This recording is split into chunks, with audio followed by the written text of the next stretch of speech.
1805 ये वो समय था जब प्लासी, बक्सर, मैसूर आदि युद्धों को जीतकर अंग्रेज बंगाल, बिहार, उड़ीसा व दक्षिण भारत के एक बड़े भाग पर अपना कब्जा जमा चुके थे और अब उनकी ललचाई नजरें लगी हुई थीं बाकी के भारत पर।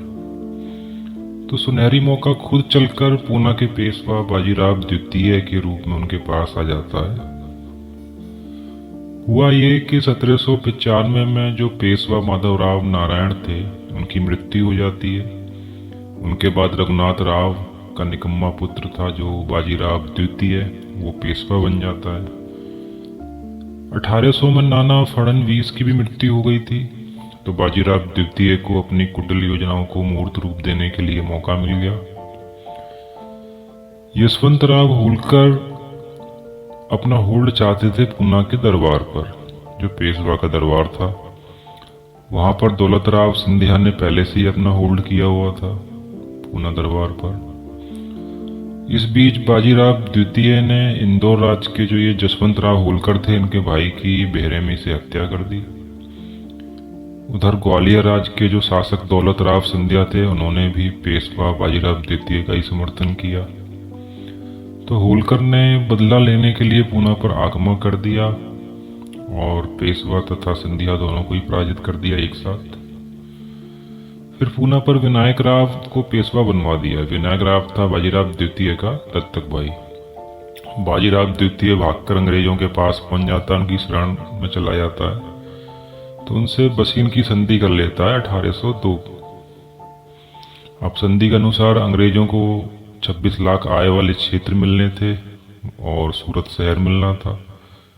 मराठे निजाम के हैदराबाद से चौथ वसूली नहीं करेंगे, ये भी शर्त थी, क्योंकि मराठे आए दिन निजाम के क्षेत्र छीन लेते थे और उससे चौथ भी लेते थे। अंग्रेजी सेना की हेल्प से बाजीराव द्वितीय को फिर से पेशवा बनाया जाएगा, ये भी था संधि में। अब ये सब देखकर सिंधिया व नागपुर राज्य के जो भोंसले थे वो एक हो जाते हैं। मराठा स्वतंत्रता को बचाने के लिए जंग का ऐलान कर देते हैं, क्योंकि उनको ये पता चल चुका था कि अंग्रेज एक विदेशी शत्रु है और ये क्या कर सकते हैं, इसके साइड इफेक्ट्स अंग्रेजों के क्या हो सकते हैं। तो सिंधिया और वो होलकर की आपसी दुश्मनी थी, तो इस वजह से होलकर उस टाइम साथ नहीं देते सिंधिया और भोंसले का।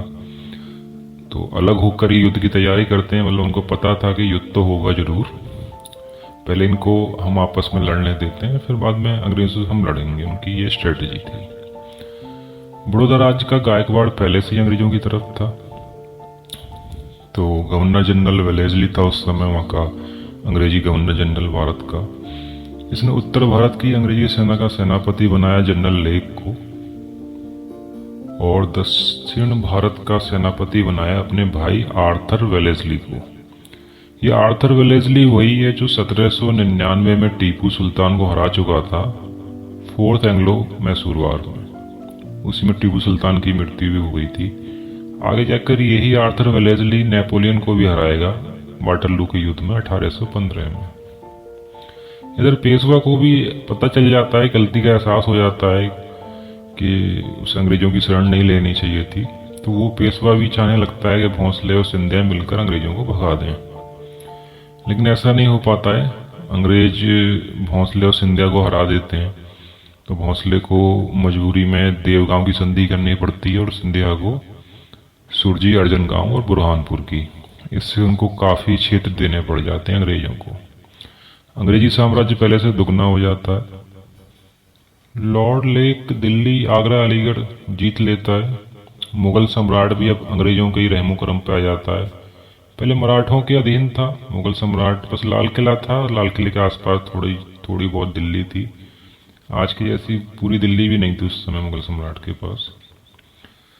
तो होलकर धमकी देते हैं कि दोआब व राजस्थान की चौथ पर केवल सिंधिया का ही अधिकार नहीं है, और अगर ऐसा किया गया तो वो अंग्रेजी राज को बर्बाद कर देंगे।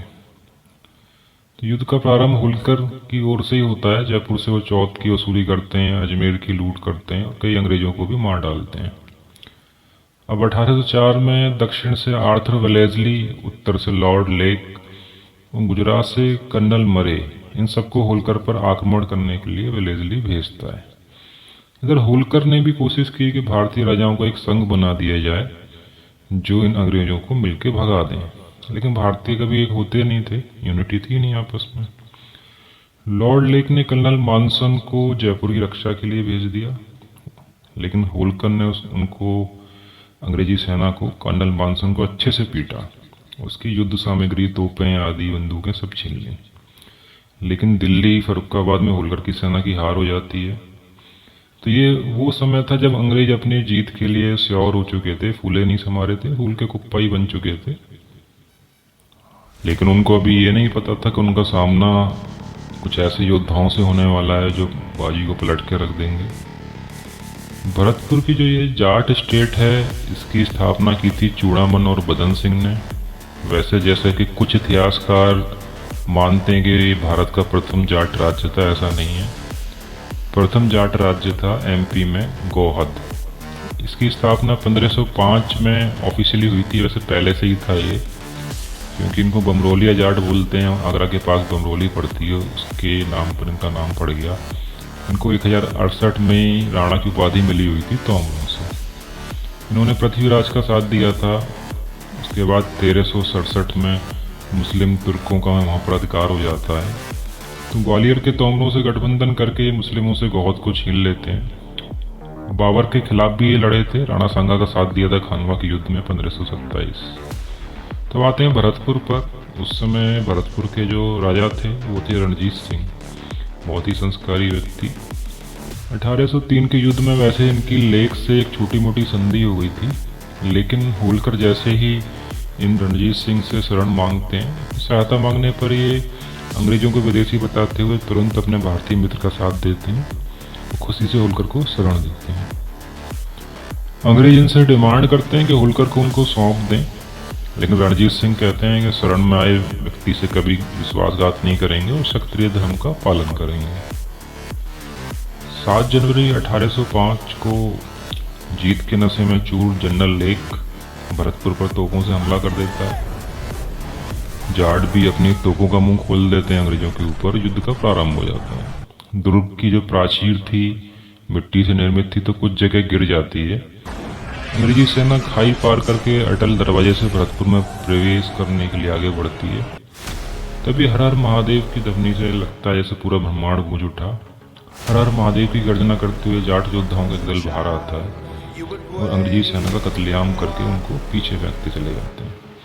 वो आगे बढ़ रहे थे और अंग्रेजी सेना पीछे बढ़ रही थी, भाग रही थी। ये अंग्रेजों की प्रथम हार थी। अब हार से बौखलाए अंग्रेजों ने लगातार 15 दिन भरतपुर के किले पर तोपों से गोले बरसाए। जाटों के पास गोला बारूद बहुत ज़्यादा नहीं था, तो वो रुक रुक कर गोले बरसाते थे जवाब में। अंग्रेजों के गोले से नीमदा गेट के पास फोर्ट का एक भाग टूट जाता है, तो अंग्रेजी सेना शहर में एंट्री करने के लिए उत्साहपूर्वक भागती है। लेकिन जाटों ने ऐसा तांडव मचाया कि अंग्रेजों को साक्षात पिरले के दर्शन हो गए। अब अंग्रेजी सेना अंदर आने के बजाय पीछे भाग रही थी। अंग्रेजों की काफ़ी सेना मार दी जाती है और काफ़ी सेना को जाटों ने काफ़ी दूर तक भागा कर पीटा। तो इस युद्ध में भी फतेह जाटों की होती है। जनरल लेक भी भाग खड़ा हुआ। अब जनरल लेक ने आगरा से काफ़ी भारी तोपें मंगवाई, गुजरात से बड़ी संख्या में फौज इकट्ठी की और तीसरी बार हिम्मत जुटा के फिर से भरतपुर पर आक्रमण किया। इस आक्रमण से किले का परकोटा टूट जाता है, लेकिन जाटों ने बाहर आकर ऐसी भयंकर तबाही मचाई कि अंग्रेजों को साक्षात शिव के तांडव नजर आने लगा। अंग्रेजों की खंदकों पर, खाइयों पर भी जाट व मराठा वीरों ने अधिकार कर लिया। लेक ने अंग्रेज बटालियन को नगर में घुसने का आदेश दिया, लेकिन अंग्रेजी सेना में भय का इतना संचार हो चुका था कि उसने नगर में प्रवेश करने से ही इनकार कर दिया। लेखक सुंदरलाल अपनी पुस्तक अंग्रेजी राज में लिखते हैं, जब लॉर्ड लेक का आदेश गौरी सेना ने मानने से इनकार कर दिया तो देसी रेजिमेंट आगे बढ़ती है। इनमें राजपूत मुख्य थे। मथुरा गेट मोर्चे पर मेजर जनरल जॉन्स था, बॉम्बे आर्मी का कमांडर। वीर नारायण गेट पर खुद जनरल लेक था जो मोर्चा संभाले हुए था। सुंदरलाल कहते हैं जाटों की तोपों की मार इतनी जबरदस्त थी कि अंग्रेजों का विध्वंस ही करके रख दिया था। जाट व मराठे नहीं चाहते थे कि देसी रेजिमेंट उनसे लड़े, राजपूत उनसे लड़े, क्योंकि मानते थे कि सभी भारतीय हैं। लेकिन देसी रेजिमेंट का कहना था कि वो निष्ठापूर्वक अपना काम करेंगे। तो युद्ध होता है। लगभग देसी रेजिमेंट के राजपूत बटालियन के आधे जवान मारे जाते हैं। इन्होंने किले पर अंग्रेजी झंडा लहराने की कोशिश की थी। तो इस युद्ध में भी विजयश्री जाटों की ओर ही रहती है। इस प्रकार अंग्रेजों की पूर्ण पराजय हो जाती है। तो अब अंग्रेज कूटनीति से काम लेना शुरू कर देते हैं। साम दाम दंड भेद, इसमें तो वो माहिर ही थे पहले से ही। अमीर खां पिंडारी, ये जसवंत राव होलकर की घुड़सवार सेना का सेनापति हुआ करता था। मौका पाते ही कई बार अंग्रेजों पर पीछे से हमला कर देता था। इसको 32,000 की रिश्वत और जागीर की पेशकश देकर अंग्रेज अपनी ओर मिला लेते हैं तथा रणजीत सिंह के पास भेजते हैं कि वो होलकर को पकड़कर जनरल लेक को सौंप दे। लेकिन रणजीत सिंह बहुत ही संस्कारी हिंदू थे। अंग्रेजों को विदेशी दुश्मन बताकर मना कर देते हैं कि ऐसे नहीं करेंगे। अमीर खान की गद्दारी को देखकर मई 1805 में अपने मित्र होलकर को बहुत सी आर्थिक सहायता मान सम्मान देकर भरतपुर से विदा कर देते हैं। दामोदर लाल गर्ग लिखते हैं कि जाट राजा रणजीत सिंह और होलकर की वीरता के चर्चे विदेशों तक होने लगे थे। किले को लोहागढ़ कहा जाने लगा था, आयरन फोर्ट। इस समय अगर दौलतराव सिंधिया और रघुजी भोंसले ये दोनों भी रणजीत सिंह और होलकर का साथ देते तो भारत से ब्रिटिश शक्ति का अंत हो सकता था। इस युद्ध में अंग्रेजों के लगभग 3500 सैनिक मारे गए और 10,000 के करीब घायल थे। रणजीत सिंह को विश्वास दिलाने को अंग्रेजों ने बाइबल को साक्षी मानकर संधि की। देश में इस तरह की ये एकमात्र संधि है। नेटिव स्टेट्स ऑफ इंडिया में भी ये कहा है कि युद्ध में हार से लंदन शर्मसार हो गया और जाटों की प्रसिद्धि दूर दूर तक फैल गई।